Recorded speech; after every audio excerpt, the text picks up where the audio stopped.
And just as Tim said, he started out as a bird dog, uh, as a service to these professional developers, because they have the money to go down, say, to the courthouse. But they do these, it's like auctions on the steps of the courthouse.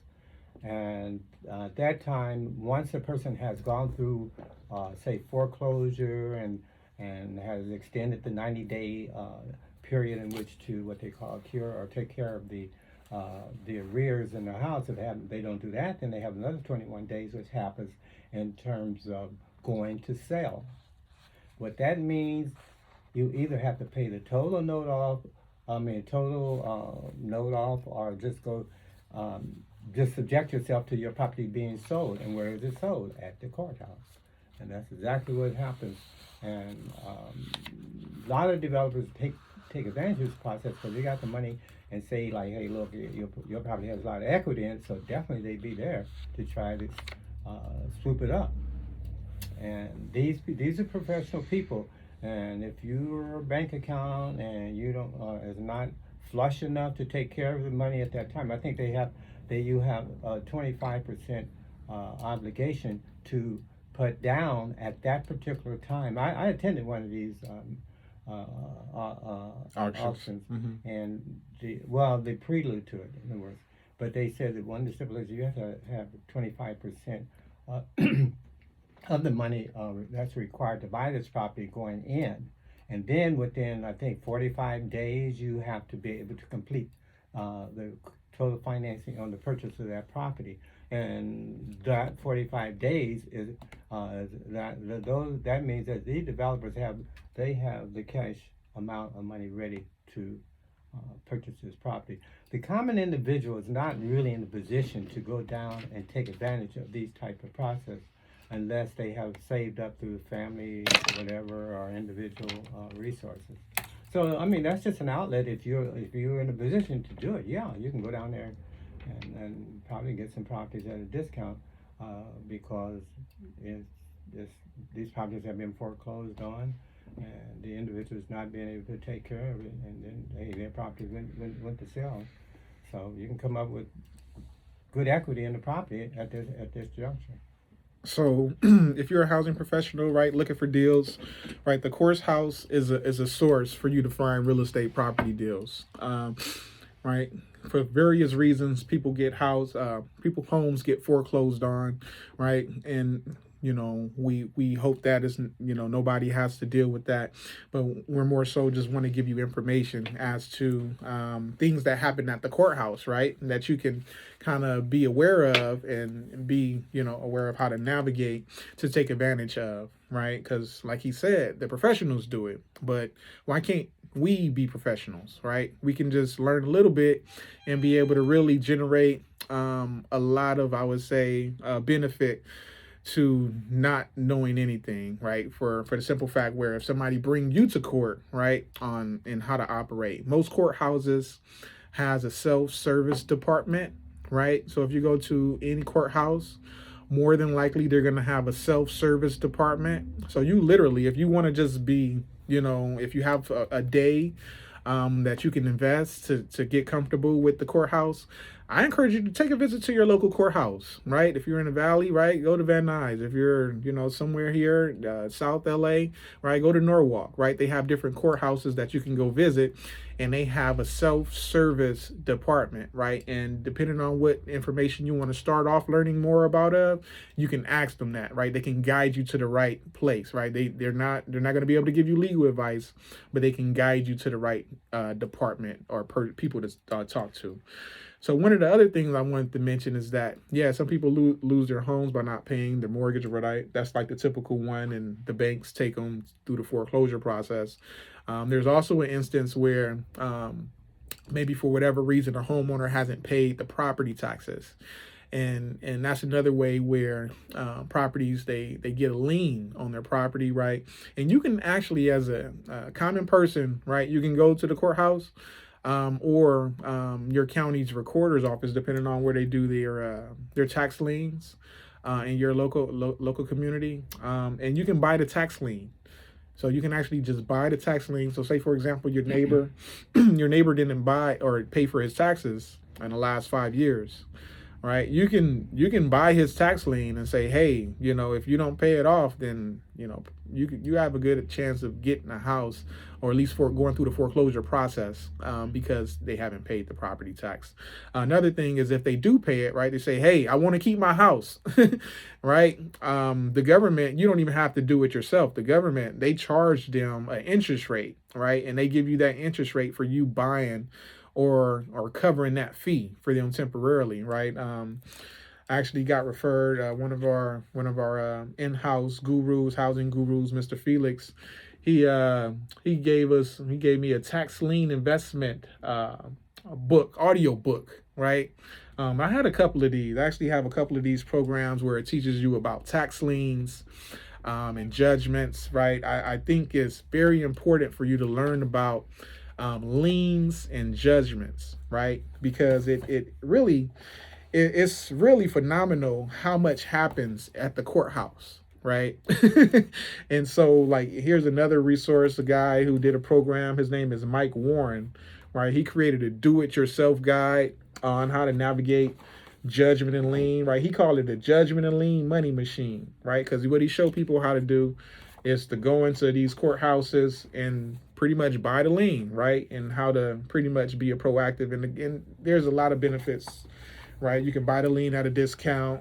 It's just a lot of benefits to that actually being as a revenue source for people. If that's of interest to you, reach out to us, housingbusinessowners.com, or members@housingbusinessowners.com, right? We have a membership program. We have 3 levels, right? And join us on the first level. Can you pull up the levels of I call it the HBO program, the Housing Business Owners Program. But we got 3 levels.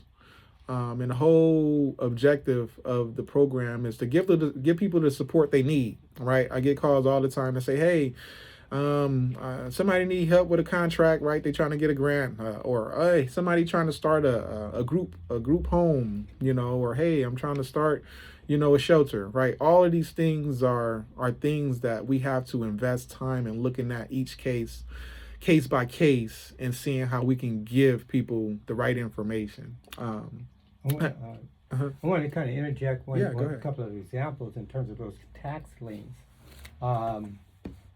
You have to be very careful, and Tim's alluded to the fact you have to pay attention to your taxes on your properties, because, like you say, after 5 years, hey, they can be, somebody can come in and swoop off your property just by paying your liens, and that's it.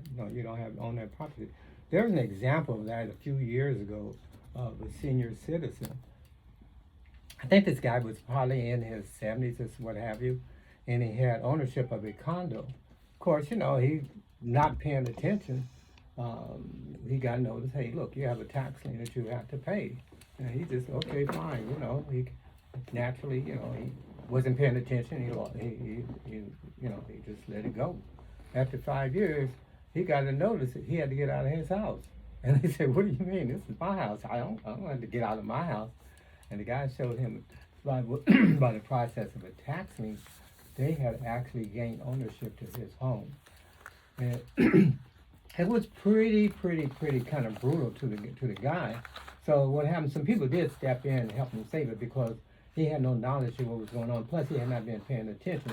So, but this is like kind of a unique kind of situation. But the average person, and the reason why there is a tax lien industry is because a lot of people don't pay attention to tax, or they can't pay them, and that's another way of professionals being able to, I guess you might say, gain on the system of ownership of houses. But at the same time, Tim alluded to some, hey, look, why don't we ourselves, as ordinary people in the community, gain knowledge of this process and actually do the same thing? Yeah, I mean, it's gonna get done, and then a lot of times we feel bad when people not from the community ends up taking over properties, and you're like, hey, how did that happen? I didn't even see it listed for sale. And it all happens at the courthouse, right? And sometimes even in other ways, right? But the courthouse is a lot of that's where it happens a lot of times when it's not listed.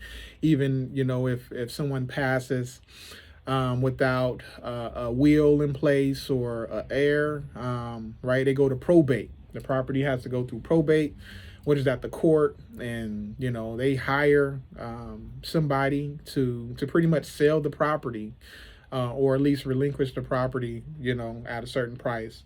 And so you have to go to the courthouse and go through their whole probate process, right? And I remember I used to actually I used to go to people homes who they insert probate, right, and try to make that a service. But that was just so hard for me because a lot of the times the emotions were still raw.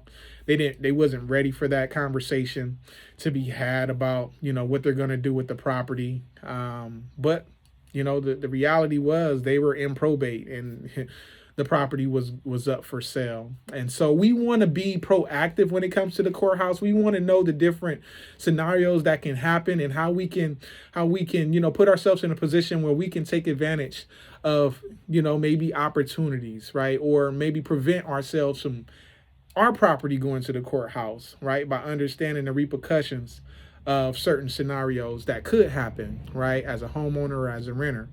Right. And the example that Mr. Jackson just stated about the 7-year-old man who lost his home. How long was he living there? Well, guess he's been there for quite a few years. I don't know how long, many years, but he was there long enough not to pay his taxes. Yeah. For at least 5 years. 5 years. Yeah. And not pay attention and to lose his home. Another thing, I think all this process can lead into another situation. I don't think we pointed out is if these houses are not bought for some reason at the courthouse, as you alluded to, or either to whatever, the banks have a lien or note on these properties. So what happens if they're not purchased there? Then it goes back to the banks, and then that is called what you call REO, or real estate owned property by the banks.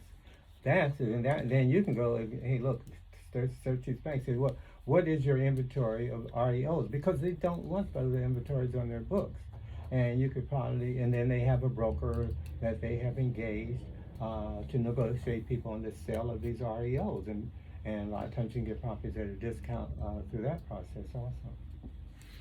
So REOs is one of the things I was first interested in when I got into investing. I was like, all right, I hear a lot of people making a lot of money on REOs and stuff. And then during that time, that was when a lot of people was doing short sales as well. They had more mortgage than their property was worth, right? And so when they sold their property, they had to call it a short sale in order to get it approved, to sell it without, debt still being owed. But it's a lot to it, right? Like you said, it could get advanced. And so I think what we want to do is offer up resources, right? If you're literally just like, I don't know an attorney, I've never been to the courthouse, like all of this is kind of foreign to me, I really want to just introduce a couple of, and I mentioned one already, but I also want to offer some other nonprofits, because I know a lot of people, like everybody's not from California, everybody's not here in Southern California. So I'll start off again with Legal Shield, just because they're nationwide. And they literally have, so if you go to individuals and families, they have a plan, right, for renters. They have a plan for landlords, right? And they have estate planning, right? So they have all these. So, to avoid going to the courthouse for the wrong reasons, right? You can get a lot of these things in place. And if you're a renter, you can have them look over your lease agreement. And I actually recommend that. Have them look over your lease agreement. And another thing that what we've been kind of encouraging is even your rental application, right? That's actually a contract too. And so like if you want to just make sure like, hey, you're protecting your rights as a renter when you're applying, we use a template renter application that you can have reviewed and just say, hey, like, is there anything that I should know about my rental application in regards to like anything in regards to like legality, right? But the lease agreement is a a very important one. You can pretty much get coverage with this group, right? I think it's like less than $30 if you wanted to get it set up for a month or however long you want to keep it. Another place that, and this is a SoCal, so this one is Nationwide Legal Shield. Another nationwide source, or not nationwide, but local source, is the Housing Rights Center. Right now, they're helping voucher holders or low-income households that have been discriminated against throughout their, looking for housing process. They're helping a lot of people, represent their rights that's going through that process. So we want to give another shout out to Housing Rights Center. And you can go to their website at housingrightcenter.com. And let me bring that up because I wanted to also highlight something else they have going on.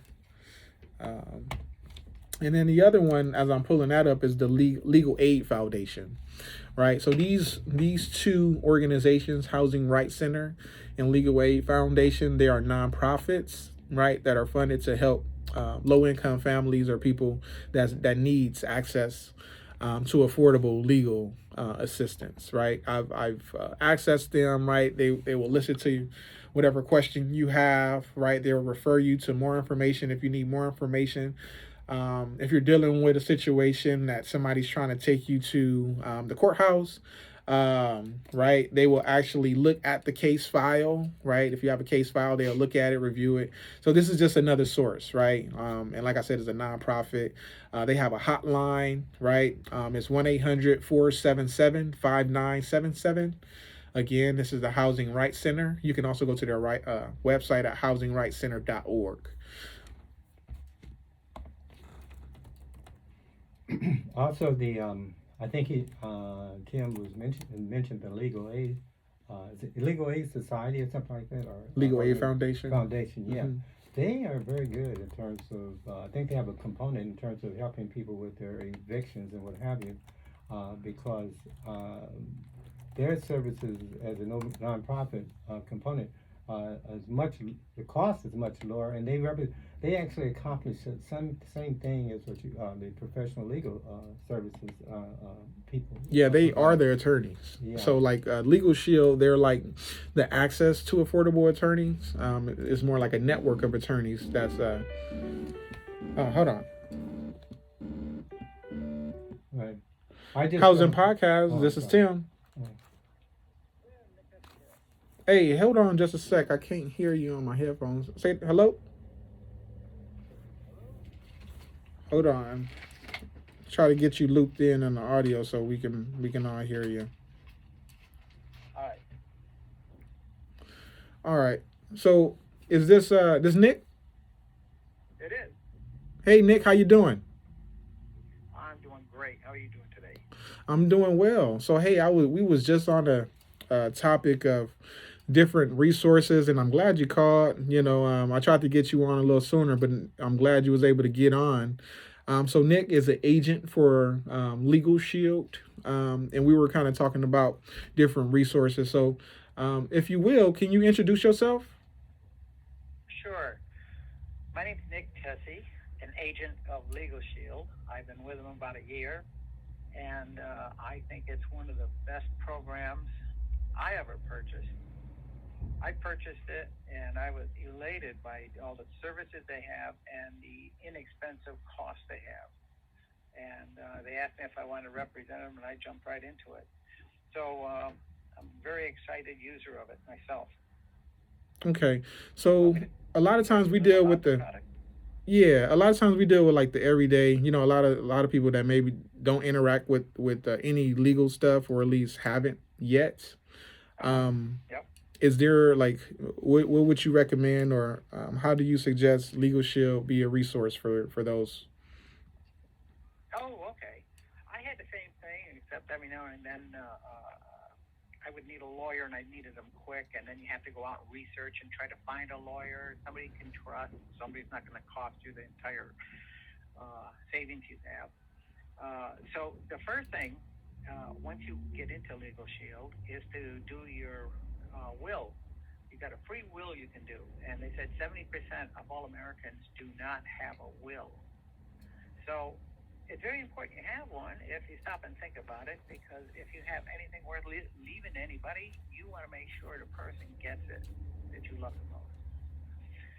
The second thing is emergency access. They have emergency access 24 hours a day. So if something happens to you driving at nighttime or something like that, and it's contested out in the street and stuff like that, you can do an emergency call to your lawyer on your phone to have them intervene on your behalf. So, like, if somebody They can gets stopped or... Yeah. Okay. Yeah, well, sometimes you have an accident with a car and everybody says it's your fault, and then they said, no, it's your fault, and stuff like that. Well, how about, like, for housing? Like, if somebody's going out to go apply for housing, or maybe, to purchase a home, and they've been discriminated, like, is that something that, that's worth the investment for them having... Oh, absolutely. First of all, there's contracts on both sides. So whoever's showing you the house, if they're your real estate person, they typically have a contract written up, and you can send that right into them to make sure that you're getting the full representation you think you're getting. Then secondly, if you go into a contract with the owner or a lease with the owner, again, send that right into a legal system to make sure you understand completely what's in that lease, in that there's nothing hidden. If, for instance, in the middle of the year, if they start doing raises, then you can go right back to your lawyer and say, hey, they're giving me a raise, and he'll review the thing, and he says, no, they can't do that, and then they'll send them a letter. So you have all kinds of ways to go, and you can call that lawyer every day if you feel necessary. Well, Nick, can you give us your contact information? Because we definitely want to, just share resources. I know, Legal Shield, it pretty much serves nationwide, right? Yes, not only nationwide, but also up into Canada, so our northern neighbor. Okay. Well, that's why I wanted to bring that to the forefront, because, I'm not an expert on all the local areas, but I know, like, you guys can help people out no matter where they are. Absolutely. Well, hey, can you give us your information? Oh, sure. It's Nick Tesi, Tesi, and number 4 at gmail.com, or you can call me 310-717-2937.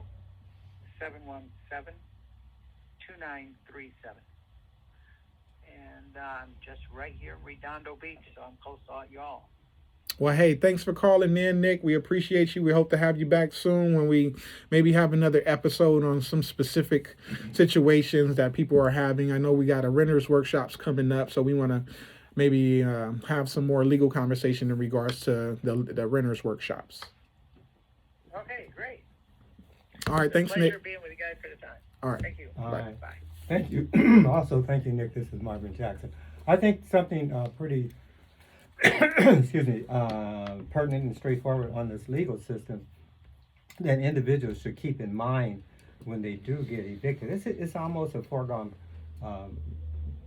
process that's already almost concluded, in the sense that when you go to court on this eviction, the judge and the landlord basically have the upper hand on the individual that owes the money, because he's basically breached his contract by non-payment. Yeah. So what you have to do is make sure you have good legal representations. And I think there's about 3 tiers to that legal representation. You go out, and if you got the money, go out and get you what is called a good, high-priced lawyer, And I know somebody did that. They started off with, maybe the attorney says, hey, look, I represent it. It's going to cost you $3,500 straight up. And then she looked around. She finally. Did you want to share who your high-priced attorney is? We're sharing right now. I mean, no. Oh, okay. So also the other person was, we contacted. Their price was only $1,700, which was half the cost, I guess you might say, of the original high-priced attorney. but the only reason why I won't share because I don't even know who they are. Oh, okay. She just relayed this to me. And so, but I told her there's also, as you mentioned before, I think Legal Aid Society has a Legal Aid Foundation, yeah, Foundation, because right. that's what we were on, Yeah, and I pulled so- up the website. Is actually lafla.org. So Legal Aid Foundation la.org. Okay, let me explain. Now, the third tier is to use the nonprofit organizations, which they usually ask for a donation of about $500, $750 to represent you in court. But what I really want to get to is that the two main components that you want to come out with. Well, actually, there's three. When you go to court on that eviction notice, first of all, you want to, if you have the money, just have the judge and judge will allow you to pay it, but it's just up to the landlord whether he wants your money. So that's the first tier, whether the landlord wants your money if you have it at the time of court, hearing in court. The second one is make sure you have good, I guess, a legal representation, because they usually can get, first of all, what they can get for you is maybe a payment plan if you have to move out of the property. So, you can avoid negatives on your credit. But the most essential thing is that they usually work out an agreement where this eviction notice will not go on your credit report. And so that whenever you go look for any other property, and you don't have that eviction negative on there. So if you get those three things, actually the option either to pay it off and the landlord agrees that, hey, look, let you retain the property. I mean the lease property. And then the second thing is to either work out a payment plan in addition to getting making sure that you don't get an eviction notice on your credit report. And these are the two things that you should actually keep in mind when you do get representation, that at least these two things are taken care of. And so I got their website up, and you can see on their website they have the eviction defense tab, and they have the housing and homeless tab.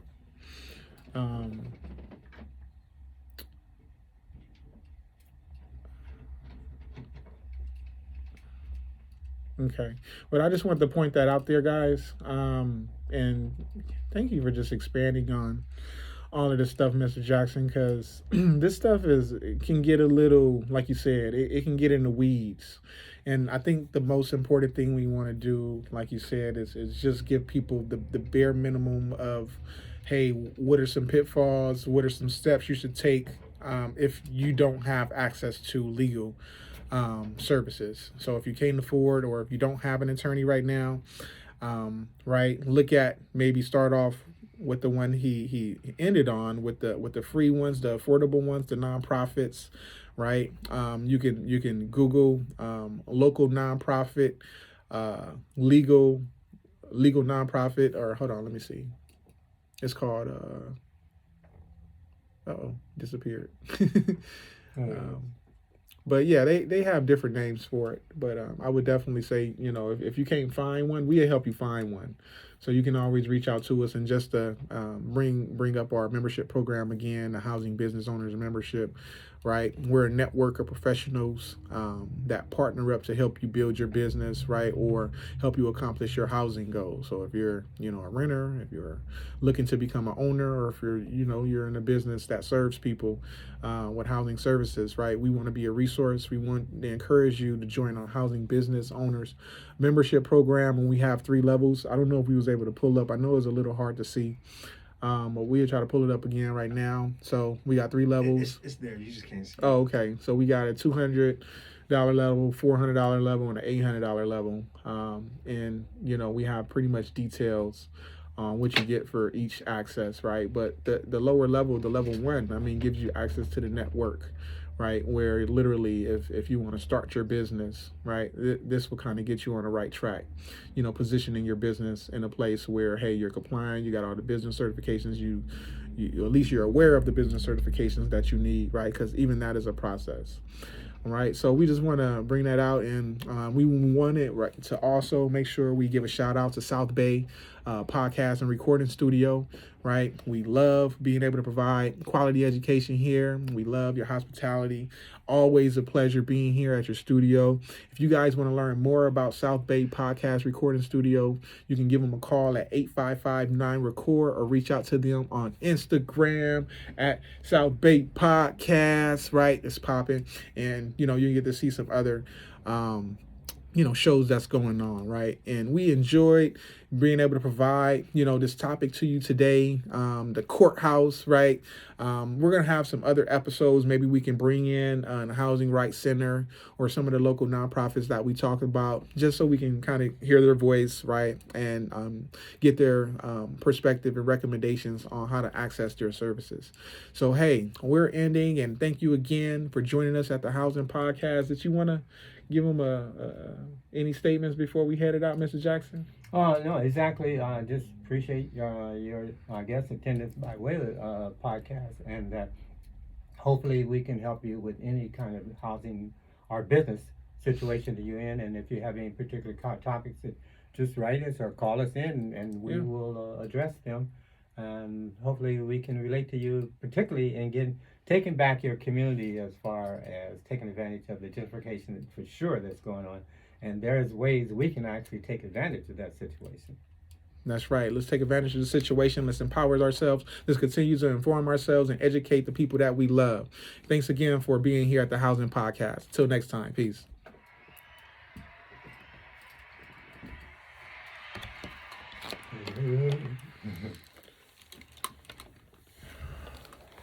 So where do we put these?